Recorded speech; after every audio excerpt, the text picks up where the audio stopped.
1993. This is a take two because of our technical difficulties. Coming off of back-to-back playoff appearances, in 1990, you win the city title, your first city title. 91, you make the playoffs for the first time, lose to Steubenville down at East Liverpool.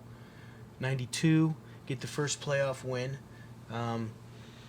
So everything's, up and to the right. Everything's progressing really well. The program seems to be going in the right direction. What are you thinking about coming off the playoff win,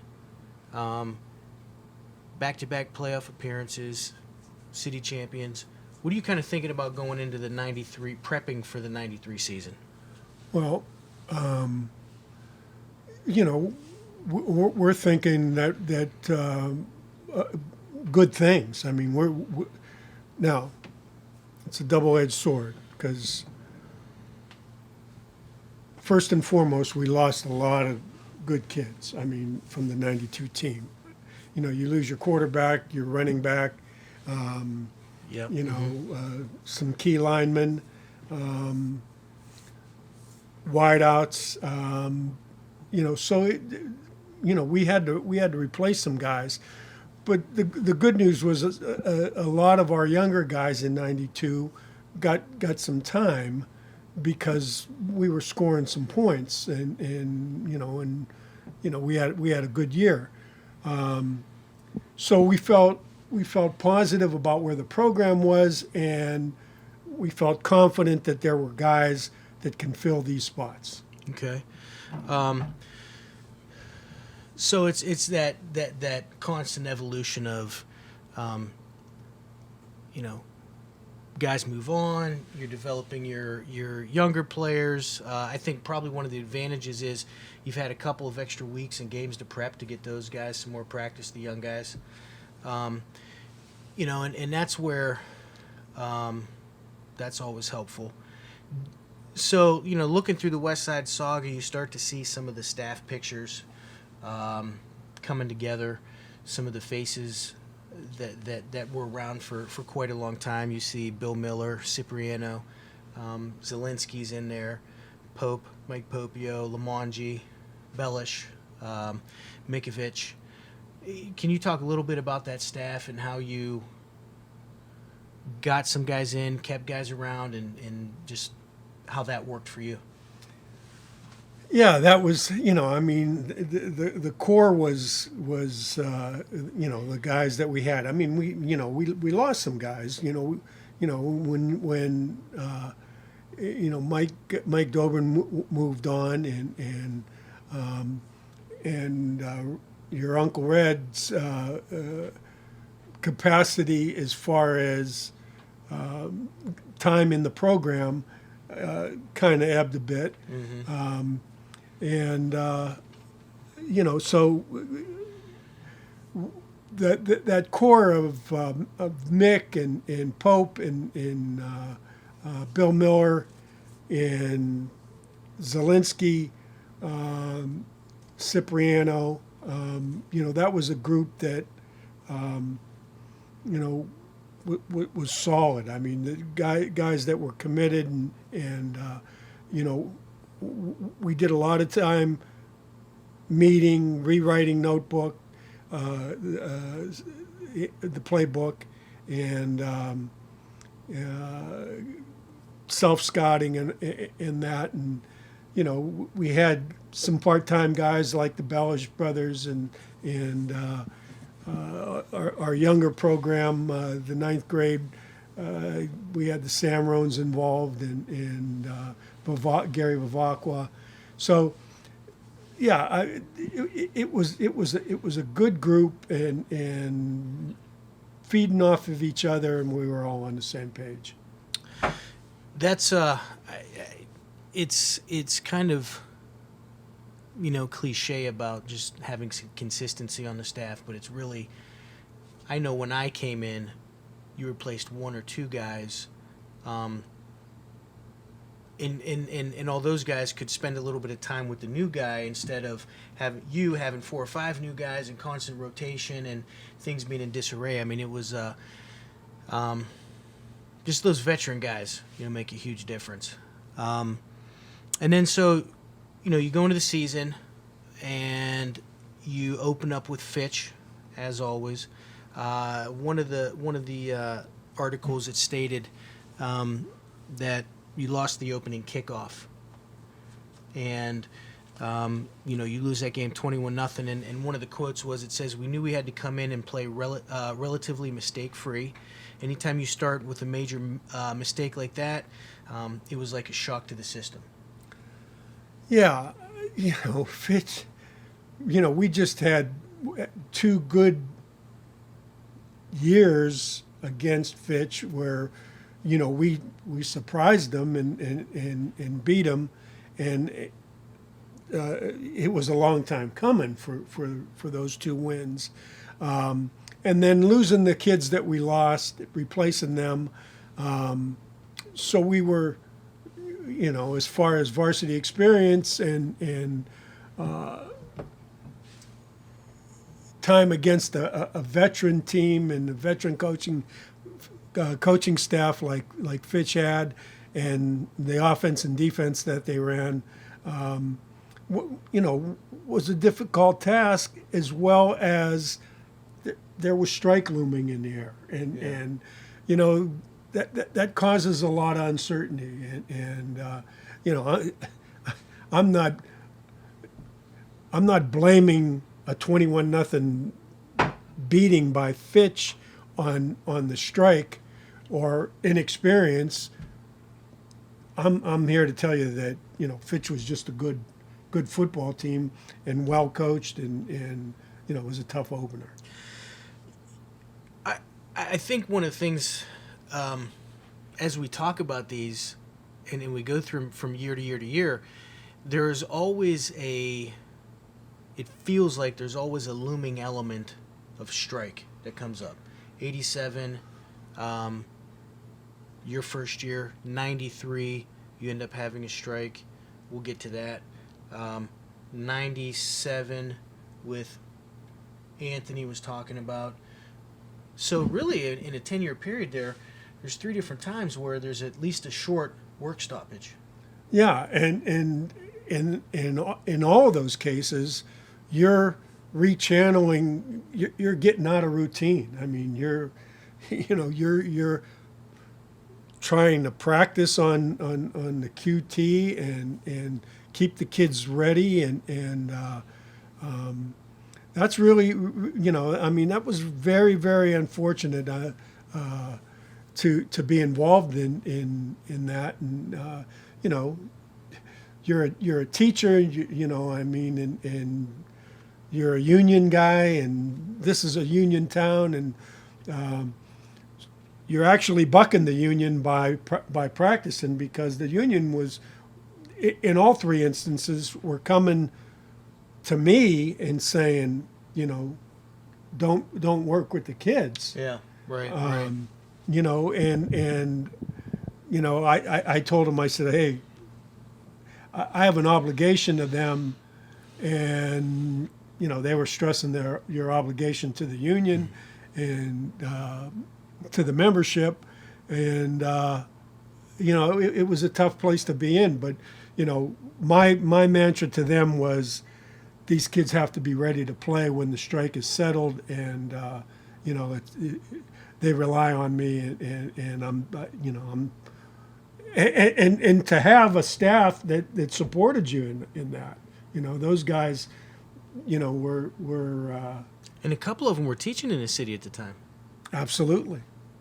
So that's how bad did that get? Well, it got bad. I mean, we were being chastised at the union meetings, the meetings of the membership, and I was getting calls, and the press was trying to stick their nose in and saying, well, coming to practices and that type of thing, where we were. Oh, really? Oh yeah. and they were sent there by people from the membership. And yeah, I can remember a phone call I got from one of the union leaders saying, don't do this, and you can't play you can't play this game. I said, I'm not going to cross a picket line, but I'm certainly going to keep these kids ready to play. So in your mind, you would not play the game, but you would definitely have them prepared physically because there's a health concern. If you're not practicing. I was never put in that. In my mind, I'm telling you, as a matter of fact, yeah,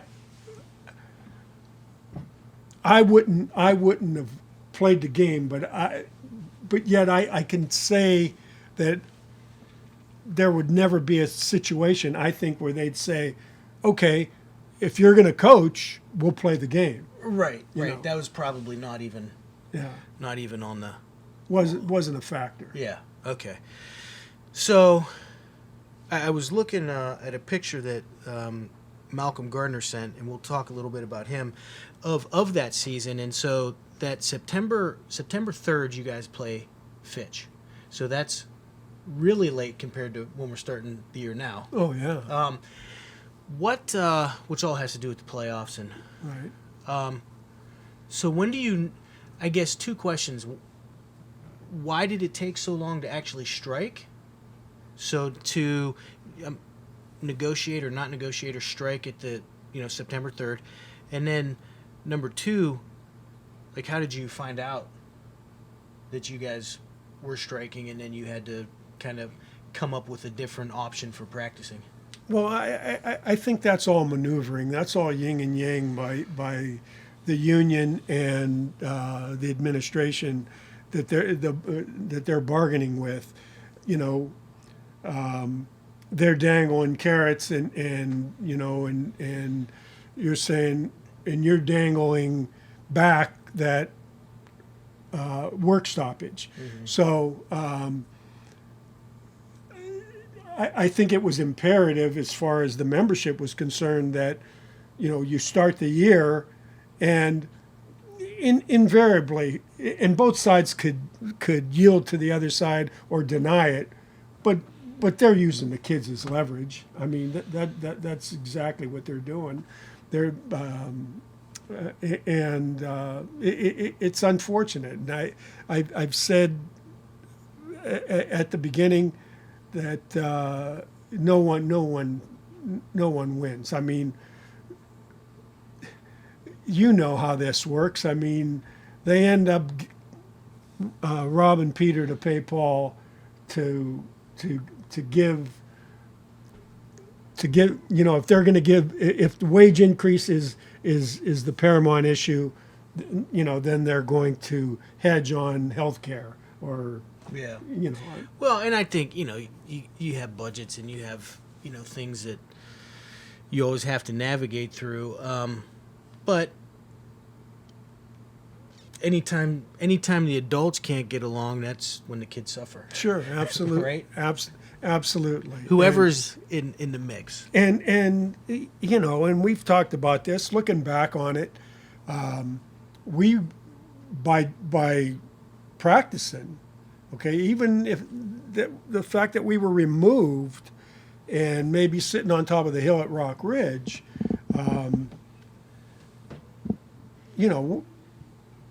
the kids were responding to us, and I'm thinking that, if someone took us to task, it could have resulted in lawsuits and Did what was and we can move on from this, but so from that point, did the administration, did they say, hey, you have to stop, or was it kind of like, you can continue, but we're not going to play games, or was there no directive from the higher ups? Well, we were at impasse with the administration. Now the union was saying, don't practice.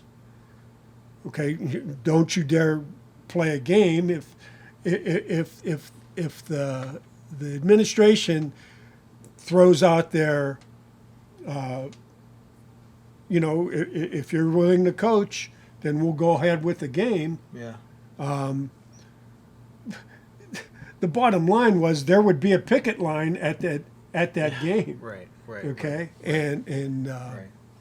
And you, right? One of the first episodes we ever did talking about your dad and the steel mills, and I mean that here in this region, that's an important thing. The union to at least respect it. Yes. Yeah. Yeah. Right. And I made it clear to people that I knew that were involved in the leadership of the union that, what I was doing.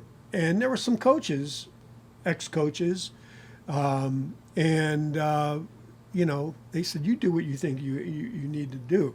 But the leadership position was, you're scabbing because you're practicing. Yeah. That's why when I first asked it had to be, people had to be pretty upset. Oh yeah, there's no question. So at that point they notify you, hey, we're on strike. There's no clear directive on what you should do other than don't do anything, stay away. And then, so for the next 2 weeks, what you're kind of practicing and just keeping them fit. Practicing. I mean, we were doing regular practices, doing some scrimmage inter squad, and trying to be game ready as we could. You think about it now that we're talking about it. I think you missed 2 weeks in a row, right? Yeah. Okay. Yeah. As a coach, when do you see the most growth from your football team? Typically. Yeah, it's almost become a cliche that from week 1 to week 2, you go from week 1 to week 4. That's a real problem. Yeah. So we're coming back, licking our paws after a Fitch whooping. And now this is being, there's discussion, not among the staff and not among the kids, but out there in the community, this season might be gone. Mm-hmm. And like I said, our attitude was it's going to settle, and we have to have them ready to play. Yeah, and that's where to the point of, man, you go from week 1, you miss 2, you miss 3, so everybody else is getting better. Yeah. Now, not necessarily in the league, right? So Ray and Wilson, East, they're all kind of in the same boat you are. But I'm guessing we became a convenient alibi that we were practicing and maybe the other ones weren't. I'm talking about league as far as the league was concerned. And whether they were practicing or not, I could not tell you this. Yeah. I shouldn't say because I really don't know, but I'm sure that it turned into, well, of course they're going to beat us because they were practicing. Because they were practicing and we weren't, Yeah. So that's and I never thought about it till just now. That's another major obstacle that you miss some of the best growth of your players. And you as a coach know what your kids can do, what they're good at, how you're going to develop on both sides of the ball. That another uphill battle. So it looks like you miss Camel and Struthers. Those are the 2 games that kind of, and I think we were talking maybe some games are reshuffled to kind of get the league games in. Yeah. But you open up with East, and you have a 12-0 win. It says that Warga scored late with the 77-yard punt return to break a 0-0 tie. So, if that's your first game coming back, then you're probably a little rusty offensively. Yeah, and fortunate for us that we're facing a team that was in the same situation as right, we were. right. So, With 2 weeks less of practice than you. maybe, maybe, maybe that's true. But, the reality was, we found a way to win. Right. We're 1-1 now, so, the ship is starting to get right a little bit.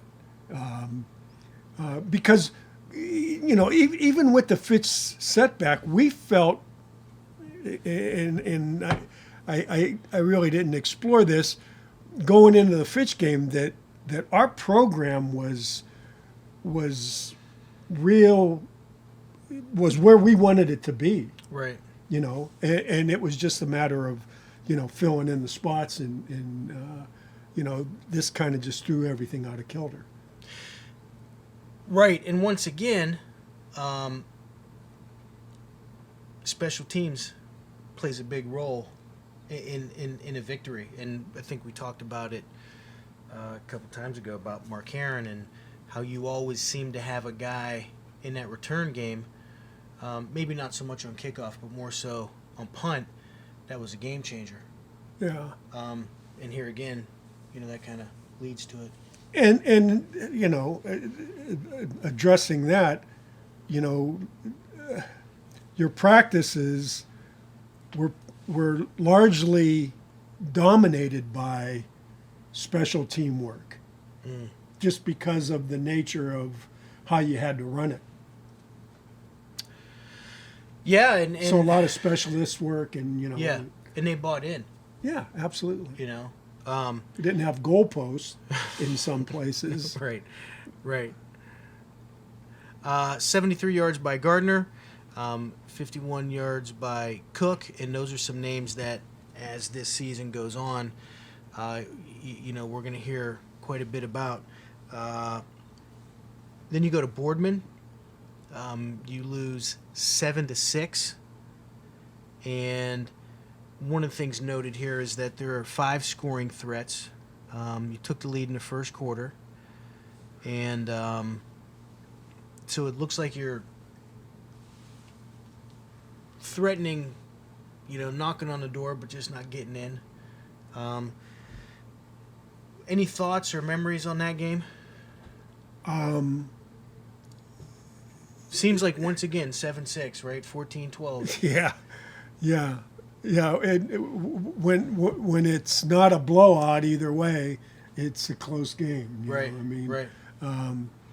But I believe that was the game that we tried to reach over to the end zone, and Yeah, it says on.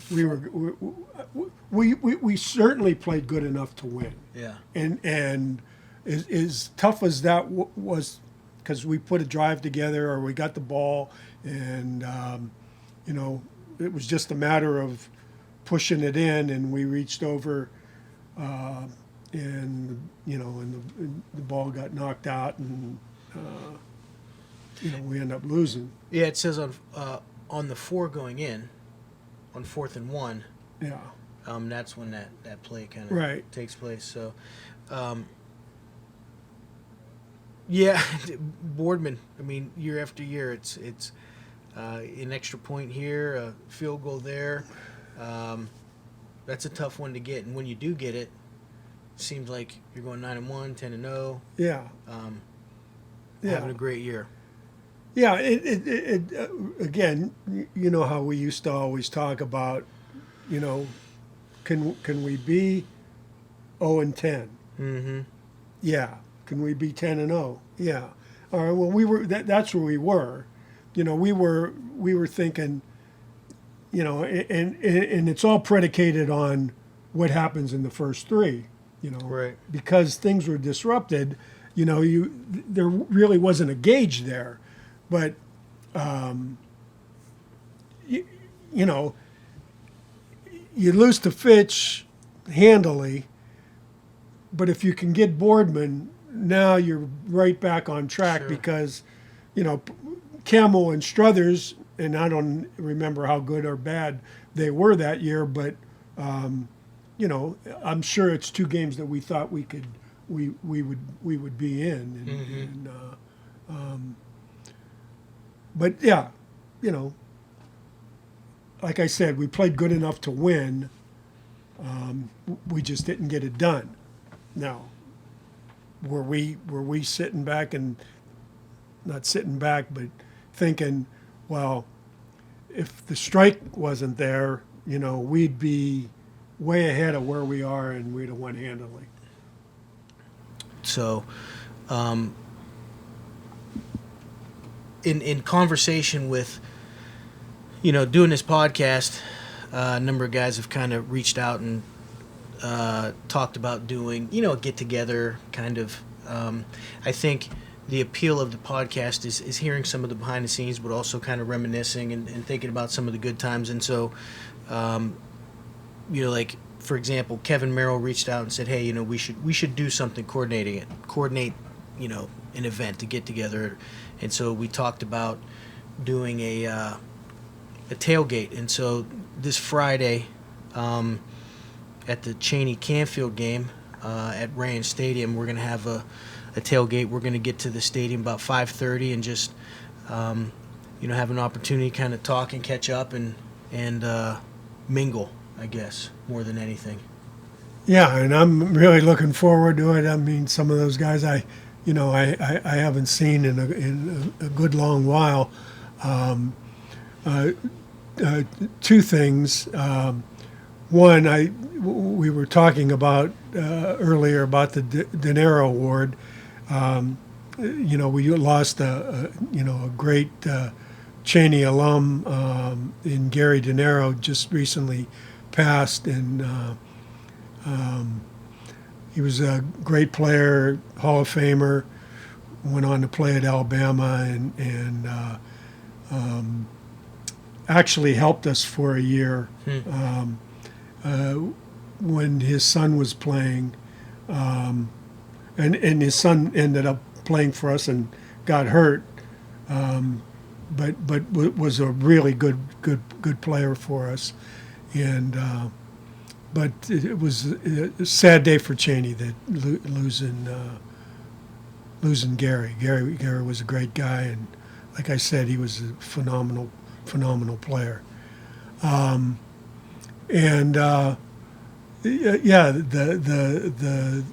tailgate.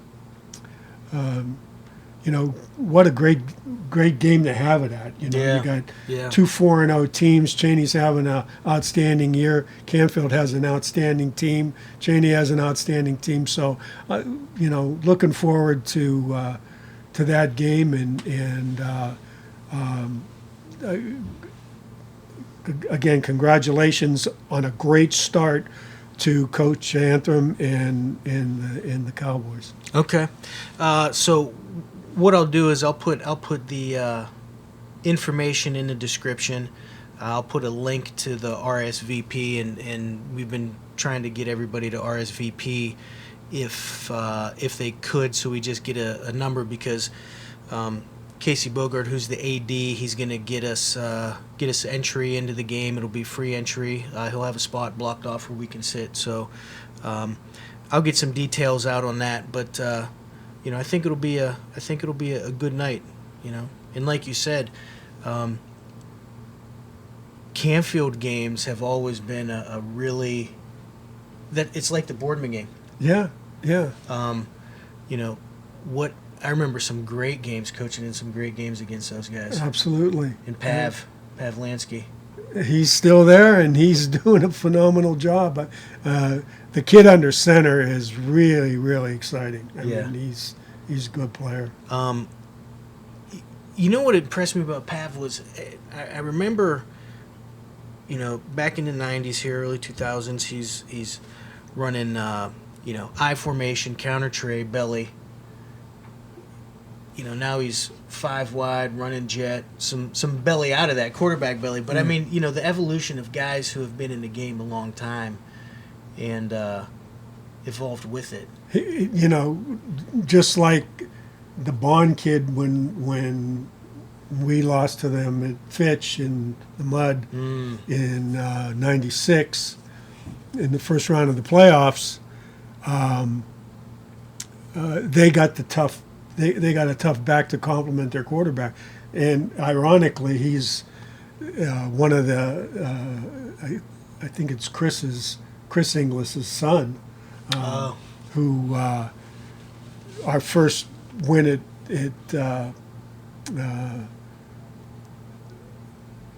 Fitch in '91, or I'm sorry, it would have been '92 when there was a timeout and we were down on the goal line, and Sylvester, when we had him on, he said, I had called 4 or 5. Right. Sylvester said, no, let's go right at Inglis. They had their faces painted. I remember.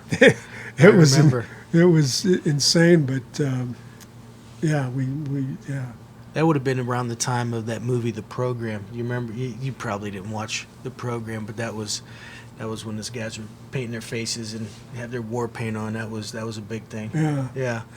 But this English kid from Canfield, he's a chip off the old block, man, because he's a tough kid.